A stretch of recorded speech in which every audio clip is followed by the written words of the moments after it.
ಕೂಡ ಕ್ಯಾನ್ವಾಸ್ ಮಾಡೋಕ್ಕೆ ಈ ಥರ ಜೊತೆಲಿ ನೀವಿದ್ರಿ ಕ್ಯಾನ್ವಾಸಲ್ಲಿ ನೀವಿದ್ರಿ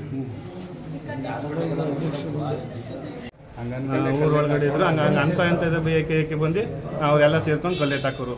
ಕಲ್ಲು ಹೊಡೆದು ಆಗ ಮಚ್ಚು ದೊಣ್ಣೆ ಎಲ್ಲ ಅಂತಂದರು. ಹೊಡಿಬೇಕಾದ್ರೆ ನಾವು ಅದು ತಪ್ಪಿಸ್ಕೊಂಡು ಓಡಿ ಬಂದು ಇಲ್ಲಿ ಬಂದು ಹಾಸ್ಪಿಟ್ಲಿಗೆ ಬಂದಿದ್ವಿ.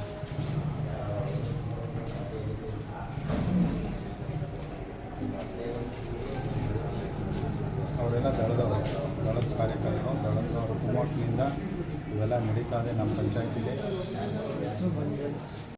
ಜಗಳ ತೆಗಿಬೇಕಾದ್ರೆ ಮಾತು ನಡೆದವು. ನಾವು ಮಾತು ನಡೆಯೋದಕ್ಕೆ ಹೋಗ್ಬೇಕಾದ್ರೆ ಕ್ಯಾನ್ವಾಸ್ ಮುಗಿತು. ಅಣ್ಣವರು ಇಸ್ಕೊಂಡವರು ಗಾಡಿ ಎತ್ಕೊಂಡು ಹೋಗ್ಬೇಕಾದ್ರೆ ಇದು ನಮ್ಮ ತಂದೆಯವರು ಹಾಸ್ಪಿಟಲ್ ಕರ್ಕೊಂಡಿದೆ, ಕುಂತಿದ್ರು ಅಲ್ಲಿಯೇ. ಈ ಘಟನೆ ಶಾಂತಿಪ್ರಿಯ KR-ಪೇಟೆ ಜನರನ್ನ ಕೆರಳಿಸಿದೆ.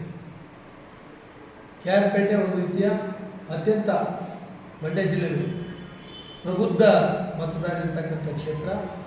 ಈ ರೀತಿ ಹಿಂಸಾಚಾರವನ್ನು CM ಲಿಂಗಪ್ಪನವ್ರ ಕಾಲದಲ್ಲೂ ಕೂಡ ಇದು ಸಹಿಸಿಲ್ಲ, SM ಲಿಂಗಪ್ಪನವ್ರ ಕಾಲದಲ್ಲೂ ಸಹಿಸಿಲ್ಲ, ಮುಂದಿನ ದಿನದಲ್ಲೂ ಸಹಿಸಲ್ಲ. ಈ ರೀತಿಯ ಹಿಂಸೆಗೆ ಇವರು ಮುಂದಾದರೆ ಅದಕ್ಕೆ KR-ಪೇಟೆಯ ಪ್ರಬುದ್ಧ ಮತದಾರರು ಸೂಕ್ತ ಉತ್ತರವನ್ನು ಪಕ್ಷಾತೀತವಾಗಿ ನೀಡ್ತಾರೆ.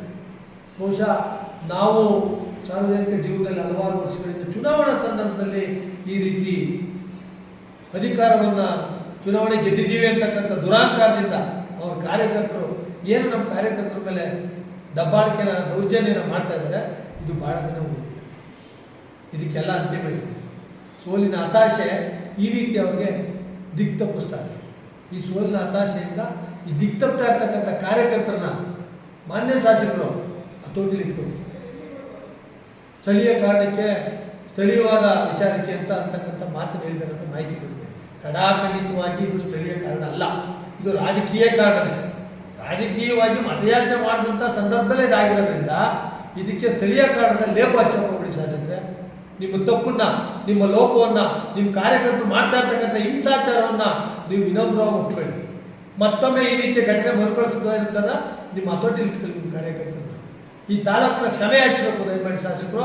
ಈ ರೀತಿಯ ಹಿಂಸಕ್ಕೆ ಇಲ್ಲ ಅಂತಂದರೆ ಇವರೇ ತುಂಬ ಕೊಟ್ಟಿರೋ ಒಂದು ರುಜುವಾತ ಆಗ್ತದೆ.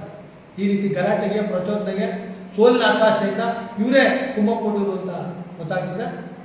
ಈ ವಿಚಾರದಲ್ಲಿ ಇವರು ಕ್ಷೇತ್ರದ ಕ್ಷಮೆ ಯಾಚಿಸಬೇಕು. ಆಗಿರ್ತಕ್ಕಂಥ ಅನಾಹುತವನ್ನು ಸರಿಪಡಿಸಲಿಕ್ಕೆ ಏನು ಮಾಡಬೇಕು ಮುಂದಿನ ದಿನದಲ್ಲಿ ಶಾಂತಿಯುತವಾದ ವಾತಾವರಣ ಕ್ರಿಯೇಟ್ ಮಾಡಬೇಕು ಅಂತಕ್ಕಂಥದ್ದನ್ನು ಒಬ್ಬ ಜನಪ್ರತಿನಿಧಿಗೆ ನಾವು ಮನವಿ ಮಾಡ್ತೇವೆ. ಕಾರ್ಯಕರ್ತರು, ನಾಯಕರು, ನಮ್ಮ ಕಾರ್ಯಕ್ರಮಗಳು ನಮಗೆ ಖಂಡಿತವಾಗಿ ಯಶಸ್ಸನ್ನು ತಂದುಕೊಡ್ತೇವೆ ಅಂತಕ್ಕಂಥ ಭರವಸೆ ಇದೆ. ಗ್ರಾಮ ಪಂಚಾಯತಿ ವ್ಯಾಪ್ತಿನಲ್ಲಿ ನಮ್ಮ ಅಭ್ಯರ್ಥಿ 300ಕ್ಕೂ ಹೆಚ್ಚಿರ್ತಕ್ಕಂಥ ಕಡೆ ಕ್ಯಾಂಪೇನ್ ಮಾಡಿದ್ದಾರೆ. ಹಾಗಾಗಿ ಮತವನ್ನೇ ಕೇಳಲಿಕ್ಕೆ ಹೋಗಿಲ್ಲ ಪಂಚಾಯತಿಗೆ JDS ಅಭ್ಯರ್ಥಿ ತಾಲೂಕು ಒಂದು ಸಭೆ ಮಾಡಿದ್ದಾರೆ ಅಷ್ಟೇ.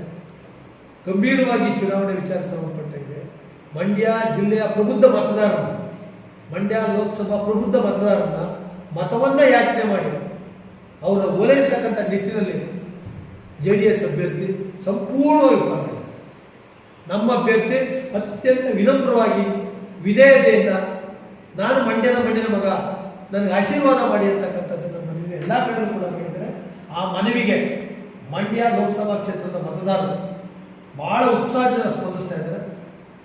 ಆ ವಿಚಾರದಲ್ಲಿ ಎಲ್ಲ ಕಡೆಯಲ್ಲೂ ಕೂಡ ಅಪಾರವಾದ ಜನಸಾಗರನೆ ಅವರ ಸ್ವಾಗತ ಮಾಡಿಕೊಂಡು ತಮ್ಮ ಆಶೀರ್ವಾದ ಇದೆ ಅಂತಕ್ಕಂಥದ್ದನ್ನು ನಮ್ಮ ಅಭ್ಯರ್ಥಿ ಹೇಳಿದ್ದಾರೆ. ನಮಗೆ ಸಂಪೂರ್ಣ ವಿಶ್ವಾಸ ಇದೆ.